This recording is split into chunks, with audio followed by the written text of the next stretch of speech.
आणि भक्तांची वाट पाहत तिष्ठत असणारा माझा विठ्ठल. आणि आज एकादशी असल्यामुळे लाखो भक्त भावी या वाळवंटात पांडुरंगाच्या नामस्मरणामध्ये तल्लीन झाले. हे पांडुरंगा, तुझा महिमा आघात बालपणापासूनच देवा या नाम्याला तुझा लळा लागला. पण अहंकार संपलेला नव्हता आणि अहंकार संपल्याशिवाय खरं पांडुरंगाचं स्वरूप माणसाला कधीही दिसत नाही. पण माझे गुरुवरी खेचर महाराजांनी माझा अहंकार घालविला आणि साक्षात भगवंताचं विश्वातील रूप मला समजलं. देवा, या पामराला दे हा आशीर्वाद.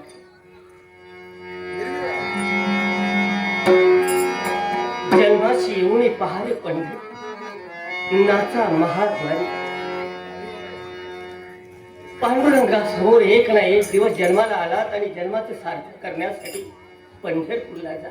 माझा पांडुरंग तुमची वाट पाहतोय. त्याच्या नामाचा महिमा काही अगाधच आहे.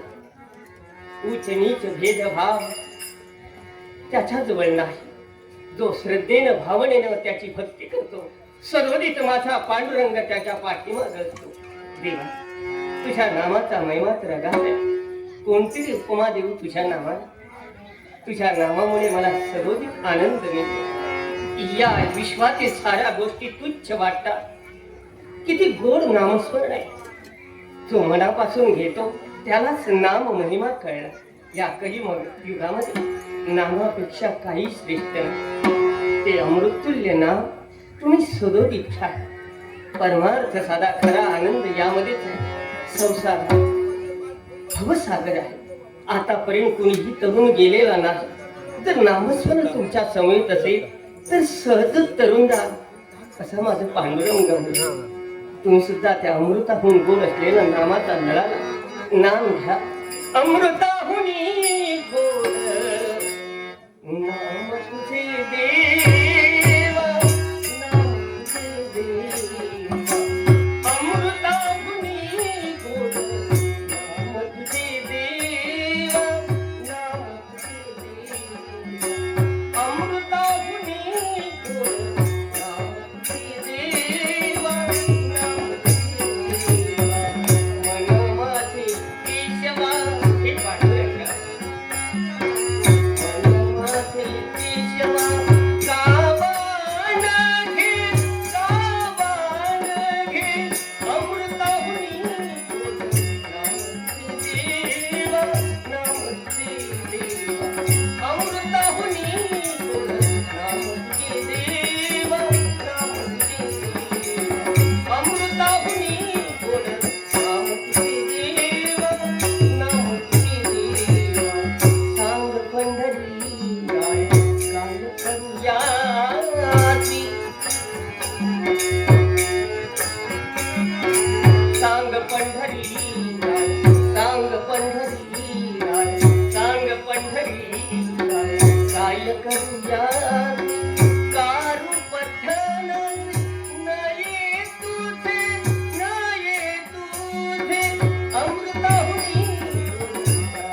बोलतोय, काहीतरी बडबडतोय, नाचतोय काय हसतोय काय कोणा?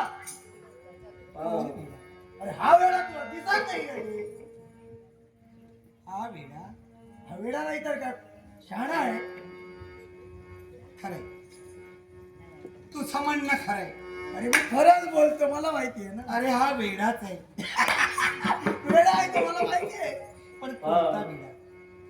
म्हणजे वेड्यात तुझा अरे प्रश्न. हरिभक्तीचं वेड ज्याला लागलंय, हरिभक्तीचा ध्यास ज्याला लागलाय, हरिभक्तीनं वेडावला तोच हा हरिवेडा म्हण.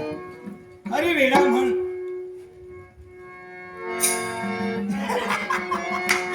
काय रे, याला अजून काही भेटलं नाही? जंगलातून येताना लाकडाचा वणका गळ्यात घालून आलाय. सांग पंढरी राया, बस.